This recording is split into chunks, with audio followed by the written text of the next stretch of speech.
वैसे भी आज बहुत गर्मी थी ना, ऊपर से वो आके और भी गर्म करवा दिया तो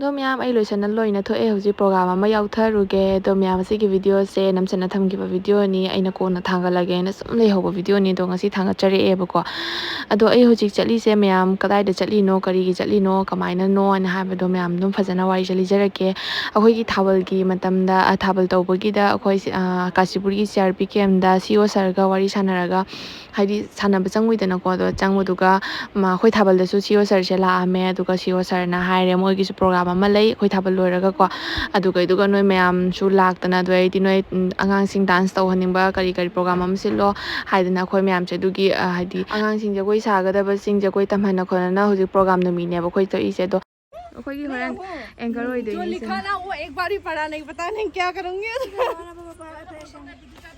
अखोई मैम लाक्नबगीदमक्ता सीओ सरना गाड़ी का थारेबको अदो अखोई हुजी गाड़ी सेगा चतोइनेबको केम ताना दो करी प्रोग्राम नो हाबदो मैम येंहलकेबा वीडियो से तुम मखा ताना येंगिनसी आदा चलगा डांस दैदि करी करी नो मैम अमदो आई वीडियो से सुमने मतेंग मतेंग हापचरगे हादि डांस करी करी दुदि इसा यावबनिना एंगोंददि नुंगाइतिना कॉपीराइट ओइनिना को दुना आई मतेंग मतेंग दुम हापचरगे मैम अदुम येंगिनसी को नुंगाइबा नुंगाइतबसे मेमोरी अमा ओइहौनबगे आइने थांगाचरकपनि आई थांगालारोइसिरा अमु खल्लुबनेबको लेट ओइमन खरे आइना अदोइसु करी काइरगे आइना दुम थांगालाबनेबको अदुना मतेंग मतेंग हापचरगे मैम वारबिनु दो खoi होजि चनबा तौरिन खेंजु थेंग याबा जामना को एक्चुअली मैम गाड़ी से पुंग 5 दगी ngairei do hoji phajana pung ama ni dumoina let oirebako ado taton su yawi khoi gi manage taton pobina na masu asige siga kem sida masu layebako aduna maga dum link taunaraga khoi se mana su dum masu lobula inebako aduga khoi ma'am लाए होजि केम you're ma'am चंगनबा तौरसी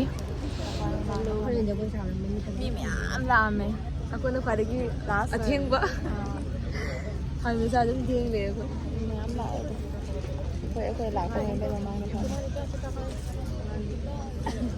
chuna ngore hai yang masih khoi last oi khoi gitu kana phajabiyam jala idu oi jeng di ne ai pa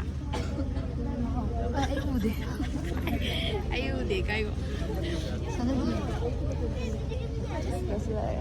hoji ta ngale tu angan ba hoji ta ngale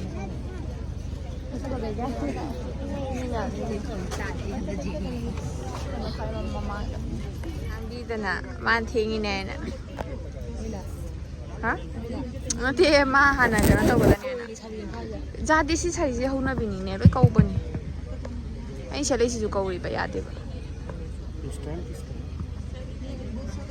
Good evening everyone and welcome to this year Valor Day celebration at the CRPF camp in Baskanti. Masu tum khanga bani kai program no hai do 147 CRPF Valor Day haina asi program se tawri ne ba ko do yemina se do ai jagoi se matek oina hapchara ke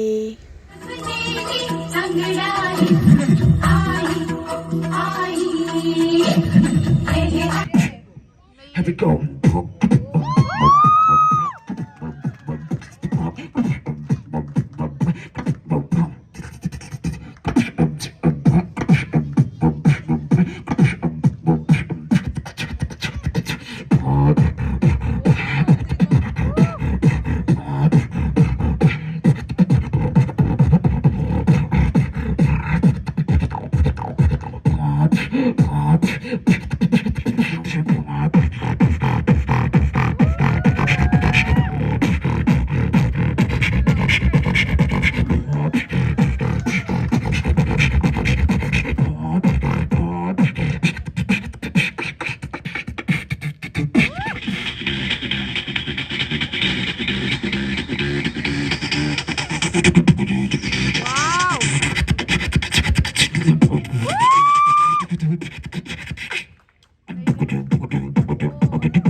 Here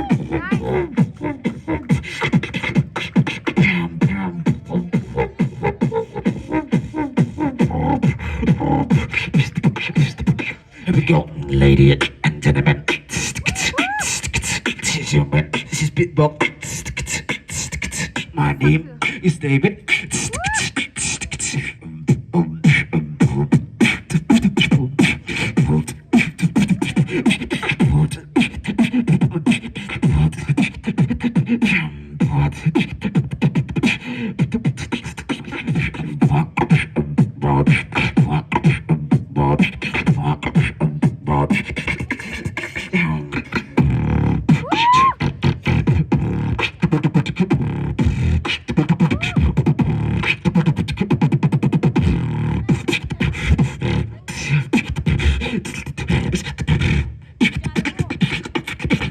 Thank you very much.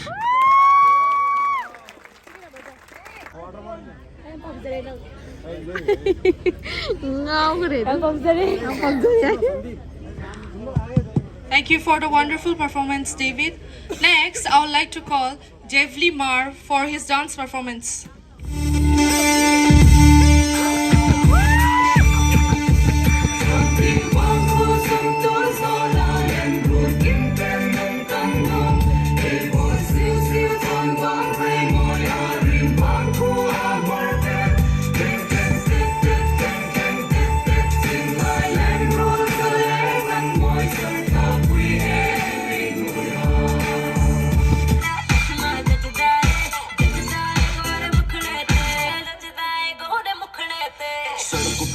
Thank you, Jeffrey, for your wonderful performance. वैसे भी आज बहुत गर्मी थी ना, ऊपर से वो आके और भी गर्म करवा दिया. तो नेक्स्ट थोड़ा कूल डाउन करने के लिए एक शांत सा सॉन्ग परफॉर्म करने के लिए बुलाना चाहती हूँ कांचन और उसके ग्रुप को. वो परफॉर्म करेंगे नेपाली सॉन्ग पे. So I'd like to call Kanchan and her group to come on the stage and perform their dance.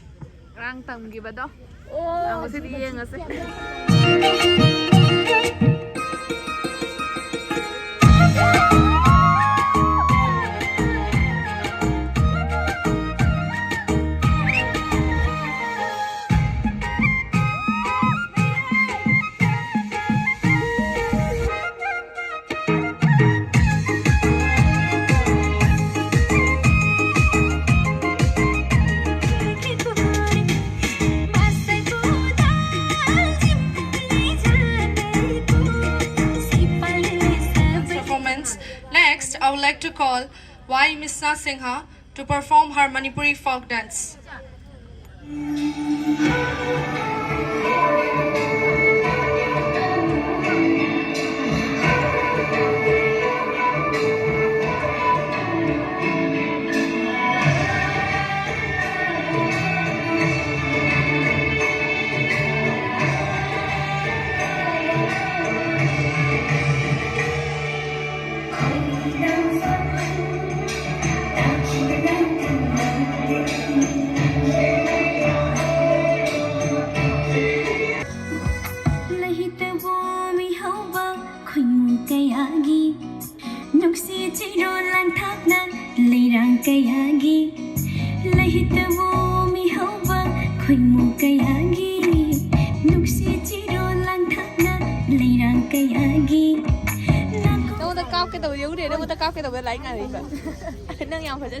This performance will continue this cultural program. Next program will be followed by prize distribution. For this, I would like to call CEO sir on the stage. Mama sẽ làm tù mình nó làm gì được video. 이거 나 하우다래. 세기로 해야 돼. 세기로 해야 돼. Prize distribution. 왜 그래? Prize distribution. 이 세기 프로그램, 저거 프로그램 뭐야? Hey guys, aku lagi program lo habis semua tu ni. Mantra. Segi dress dah. Kai kun thab lagi. Kasi jari pun thab ni. Hari pun dah. Aku ni dress mana bawa ni sih? Kamu baju wasa le. Yang halu. Black. Pink, black. I na tapi dah. Cana gitu. ꯃꯣꯏ ꯍꯧꯖꯤꯛ ꯃꯅꯨꯡꯗ ꯀꯩꯗꯅ prize ꯄꯤꯕ ꯈꯣꯠꯄꯒꯤ ꯇꯧꯕꯅꯤ ꯍꯥꯏ ꯈꯪꯕ꯭ꯔꯥ ꯊꯝꯃꯤꯕ ꯑꯗꯨꯒꯤ ꯃꯣꯏ ꯑꯥꯔꯠꯀꯤ ꯖꯤꯞꯄꯒꯤ ꯀꯟꯅ ꯍꯥꯏꯕꯤ ꯇꯧꯔꯤ ꯍꯌꯦꯡꯒꯤꯗꯣ ꯑꯩꯈꯣꯏ ꯇꯅꯨꯁꯨ ꯌꯥꯎꯕꯅꯤꯀꯣ ꯑꯩꯈꯣꯏ ꯇꯅꯨꯁꯨ ꯃꯥꯒꯤ ꯌꯦꯛꯄꯒꯤ ꯌꯥꯎꯋꯦ ꯑꯗꯩ ꯀꯅꯥ ꯃꯥꯁꯨ ꯌꯥꯎꯕ꯭ꯔꯥ ꯅꯪ ꯌꯥꯎꯕ꯭ꯔꯥ ꯊꯣꯏꯗ ꯃꯣꯏ ꯅꯅꯥꯎ ꯅꯅꯥꯎ ꯃꯣꯏꯒꯤ ꯅꯅꯥꯎ ꯑꯗ ꯐꯝꯃꯤ ꯁꯣꯝꯗ ꯐꯝꯃꯤ ꯍꯣꯔꯦꯟ ꯑꯃꯨꯛ ꯍꯧꯖꯤꯛꯀꯤ ꯂꯥꯡꯉꯦꯕꯣ ꯁꯥꯅ ꯁꯤꯗꯣꯔꯦ ꯑꯗꯨꯒ ꯃꯅꯨꯡꯗ ꯀꯟꯅ ꯀꯩꯅꯣ ꯇꯧꯔꯤ ꯀꯧꯈ꯭ꯔꯦ ꯃꯣꯏ ꯑꯥꯔꯠꯀꯤ ꯌꯦꯛꯄꯒꯤꯗꯣ ꯑꯗꯨꯝ ꯁꯤꯜꯂꯛꯑꯦ ꯇꯅꯨ ꯋꯥꯎ ꯇꯅꯨ ꯀꯔꯝꯕ ꯌꯦꯛꯏꯅꯣ ꯐꯖꯔꯤꯌꯦ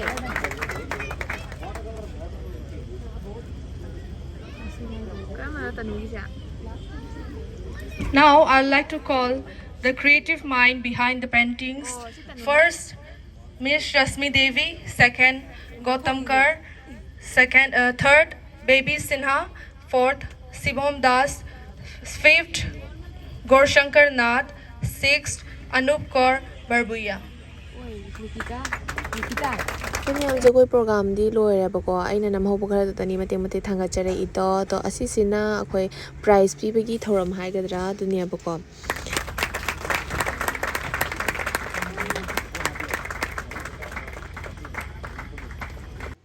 ꯌꯦꯛꯏꯕ ꯄꯨꯝꯅꯃꯛ ꯂꯣꯏꯅ ꯄ꯭ꯔꯥꯏꯖ ꯄꯤ ꯁꯤꯑꯣ ꯁꯔꯅ ꯑꯗꯨꯒ ꯄ꯭ꯔꯥꯏꯖ ꯄꯤꯕ ꯂꯣꯏꯔꯒ ꯑꯩꯈꯣꯏꯒꯤ ꯗꯥꯟꯁ ꯇꯧꯈꯤꯕ ꯃꯌꯥꯝ ꯑꯁꯤꯒ ꯂꯩꯔꯤꯕ ꯑꯅꯝꯕ ꯂꯣꯏꯅ ꯑꯩꯈꯣꯏꯒ ꯄꯨꯟꯅ ꯂꯥꯛꯄꯗꯅ ꯍꯦꯟꯅ ꯈꯥꯏꯕꯣꯛ ꯑꯃ ꯑꯩꯈꯣꯏꯅ ꯍꯦꯟꯅ ꯖꯥꯝꯃꯦꯕꯀꯣ ꯑꯇꯩꯁꯤꯡꯁꯤꯗꯤ ꯃꯣꯏ ꯃꯌꯥꯝ ꯑꯇꯣꯞꯄꯇꯩꯁꯨ ꯑꯗꯨꯝ ꯂꯥꯛꯄ ꯌꯥꯎꯋꯦꯕꯀꯣ ꯑꯗꯣ ꯗꯥꯟꯁ ꯇꯧꯔꯤꯕ ꯃꯤ ꯄꯨꯝꯅꯃꯛꯁꯨ ꯂꯣꯏꯅ ꯄ꯭ꯔꯥꯏꯖ ꯄꯤ ꯑꯗꯣ ꯀꯌꯥ ꯄꯤꯔꯤꯕꯗꯨꯗꯤ ꯈꯪꯗꯦꯕꯀꯣ ꯑꯗꯣ ꯄꯤ ꯍꯥꯏꯗꯤ ꯄꯩꯁꯥ ꯑꯣꯏꯅ ꯄꯤꯌꯦꯕꯀꯣ ꯂꯣꯏꯅ ꯑꯃꯃꯝ ꯇꯧꯅ ꯂꯣꯏ ꯄꯤꯔꯤꯅꯤꯗꯣ ꯑꯩ ꯚꯤꯗꯤꯑꯣ ꯅꯝꯍꯧꯗꯕꯒ ꯃꯌꯥꯝ ꯌꯥꯎꯔꯦ ꯃꯌꯥꯝ ꯐꯖꯅ ꯑꯉꯥꯡꯁꯤꯡ ꯃꯌꯥम ꯍꯥꯏꯗꯤ ꯗꯥꯟꯁ ꯁꯥꯈꯤꯑꯕꯀꯣ ꯌꯥꯝ ꯐꯖꯅ ꯑꯗꯨꯒ ꯃꯌꯥꯝ ꯄ꯭ꯔꯥꯏꯖ ꯄꯤꯕꯒꯤ ꯊꯧꯔꯝ ꯂꯣꯏꯔꯒ ꯃꯣꯏ ꯕꯥꯔꯗꯦꯒꯤ ꯀꯦꯛ ꯀꯛꯄꯒꯤꯒ ꯊꯧꯔꯝ ꯇꯧꯈꯤꯕꯅꯦ ꯑꯩ ꯚꯤꯗꯤꯑꯣ ꯅꯝꯍꯧꯗ꯭ꯔꯦ ꯃꯌꯥꯝ ꯈꯪꯕ꯭ꯔꯥ ꯑꯗꯣ ꯍꯧꯖꯤꯛꯅ ꯑꯃꯨꯛ ꯑꯩꯈꯣꯏꯒꯤ ꯗ꯭ꯔꯃꯥꯒꯨꯝꯕ ꯍꯥꯏꯗꯤ ꯅꯣꯛꯅꯤꯡꯕ ꯗ꯭ꯔꯃꯥ ꯃꯌꯥꯝ ꯑꯃꯁꯨ ꯇꯧꯔꯤꯑꯕꯀꯣ ꯑꯗꯣ ꯗ꯭ꯔꯃꯥꯗꯨꯕꯨꯗꯤ ꯌꯥꯝ ꯁꯥꯡꯉꯤꯅꯦ ꯑꯩ ꯚꯤꯗꯤꯑꯣꯁꯦꯀꯣ ꯅꯪꯕꯨꯗꯤ ꯅꯝꯍꯧꯔꯦ ꯑꯗꯨꯅ ꯑꯩ ꯃꯇꯦꯛ ꯈꯛꯇꯪ ꯑꯗꯨꯝ ꯊꯥꯡꯒꯠꯆꯔꯛꯑꯦꯕꯀꯣ ꯑꯩꯈꯣꯏ ꯂꯣꯏꯔꯦ ꯆꯥꯛ ꯆꯥꯕꯒꯤ ꯊꯣꯛꯂꯛꯏ ꯐꯖꯩꯔꯥ ꯑꯗꯨꯒ ꯍꯜꯂꯅꯤ ꯆꯥꯛ ꯆꯥꯔꯒ ꯍꯜꯂꯅꯤ ꯐꯖꯩꯔꯥ ꯑꯌꯥ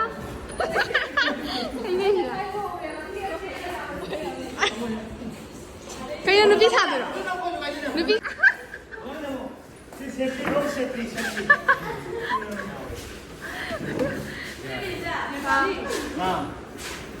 ꯌꯥꯝ ꯐꯖꯔꯤꯅꯦ ꯖꯒꯣꯏ ꯁꯥꯗꯣꯏꯔꯣ ꯃꯌꯥꯝꯁꯨ ꯌꯥꯝꯕꯁꯦ ꯌꯦꯡꯉꯣ ꯑꯩꯈꯣꯏ ꯄꯨꯟꯅ ꯂꯥꯛꯃꯤꯟꯅꯕ ꯃꯌꯥꯝꯗꯨꯅꯤ ꯑꯩꯈꯣꯏ ꯍꯧꯖꯤꯛ ꯆꯥꯛ ꯆꯥꯕꯒꯤ ꯉꯥꯏꯔꯤꯅꯦꯕꯀꯣ ꯃꯣꯏ ꯍꯧꯖꯤꯛ ꯁꯤꯟ ꯂꯥꯡꯗꯅ ꯀꯟꯅ ꯇꯧꯔꯤ ꯑꯗꯣ ꯃꯌꯥꯝꯁꯤꯁꯤꯅ ꯑꯩꯈꯣꯏ ꯇꯅꯨꯅ ꯌꯦꯛꯈꯤꯕ ꯄꯦꯟꯇꯤꯡꯗꯨꯅꯤ ꯉꯁꯥꯏꯗꯤ ꯃꯝꯗꯅ ꯐꯖꯅ ꯎꯗꯦ ꯑꯗꯣ ꯍꯧꯖꯤꯛ ꯅꯛꯁꯜꯂꯒ ꯌꯦꯡꯉꯣ ꯃꯥꯏ ꯄꯦꯟꯇꯤꯡꯁꯦ ꯀꯌꯥꯝ ꯐꯖꯔꯝꯃꯤ ꯍꯥꯏꯗꯤ ꯌꯥꯝꯅ ꯃꯤꯅꯤꯡꯐꯨꯜ ꯑꯣꯏꯕ ꯄꯦꯟꯇꯤꯡ ꯑꯃ ꯑꯣꯏꯅ ꯇꯧꯔꯤꯕꯀꯣ ꯂꯣꯏꯅ ꯐꯖꯩꯗ ꯄꯦꯟꯇꯤꯡ ꯄꯨꯝꯅꯃꯛ ꯂꯣꯏ ꯐꯖꯩ ꯇꯥꯇꯣꯟꯁꯤꯅ ꯑꯩꯈꯣꯏ ꯃꯌꯥꯝꯁꯦ ꯂꯥꯛꯄꯗ ꯍꯔꯥꯎꯃꯟꯒꯤꯅ ꯄꯨꯊꯣꯛꯑꯒ ꯂꯣꯏ ꯌꯦꯡꯍꯜꯂꯤꯅꯦ ꯄꯦꯟꯇꯤꯡ ꯄꯨꯝꯅꯃꯛ ꯐꯖꯕ꯭ꯔꯥ ꯍꯥꯏꯅ ꯉꯁꯥꯏ ꯎꯕꯗꯕꯨꯗꯤ ꯑꯗꯨꯝ ꯊꯥꯞꯅ ꯎꯕꯅꯤꯅꯅꯦ ꯅꯛꯅ ꯑꯃꯨꯛ ꯌꯦꯡꯉꯤꯅꯦꯕ ꯑꯗꯣ ꯃꯌꯥꯝ ꯑꯩꯈꯣꯏ ꯍꯧꯖꯤꯛꯁꯦ ꯌꯥꯝ ꯆꯥꯛ ꯆꯥꯅꯕꯒꯤ ꯇꯧꯔꯦ ꯑꯗꯣ ꯑꯩꯅ ꯚꯤꯗꯤꯑꯣ ꯅꯝꯕꯅꯤꯅꯅꯦ ꯄ꯭ꯔꯤꯌꯥꯡꯀꯥꯗꯅꯤ ꯑꯩꯒꯤ ꯁꯔꯨꯛꯇꯣ ꯂꯧꯍꯜꯂꯤꯅꯦꯕ ꯈꯪꯕ꯭ꯔꯥ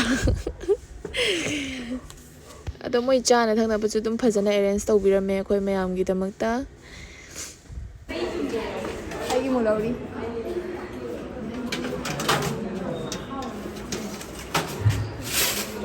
चम्मच है हाँ ये है ये मिल रहा है अपना आ रहा है ꯎꯔꯣ ꯅꯪ ꯆꯦꯜꯂ ꯊꯧꯔꯒꯦ ꯍꯥꯏꯔꯣ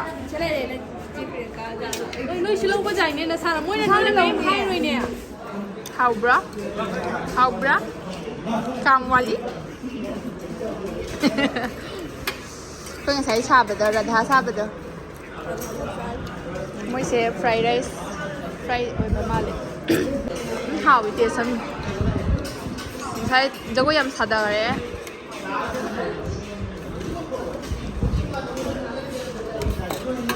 ꯐꯖꯩ ꯍꯥꯎꯋꯦ ꯈꯔ ꯆꯥꯔꯤ ꯃꯣꯏ ꯑꯍꯟ ꯈꯔ ꯗ꯭ꯔꯃꯥ ꯌꯦꯡꯅꯤꯡꯉꯦ ꯑꯗꯣ ꯑꯩꯈꯣꯏ ꯇꯜꯂꯦ ꯐꯦꯟ ꯃꯈꯥꯗ ꯉꯥꯛꯇꯪ ꯂꯩꯒꯦ Hi, ware yamna ado asin na din manina ko sa bike na tayo. Ako itali iya din na. Natro, mali. Sa tayo na dungai. Siya ko nga ro. Chawag mo pa mo. Hatu.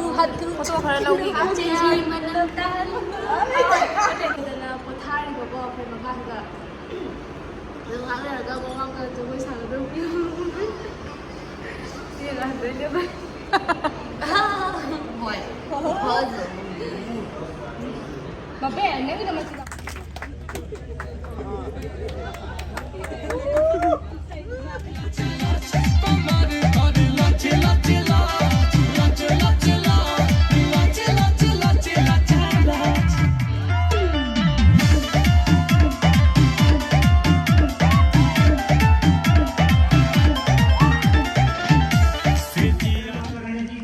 Guys, mỗi giờ họ dịch CRP kèm tay là cái tuổi siêu anh cũng trái thoải mái nè hay đấy hay cái đấy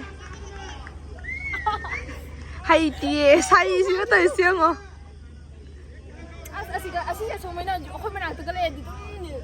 tía là cái này ra sai đi xe đi lúc tuổi siêu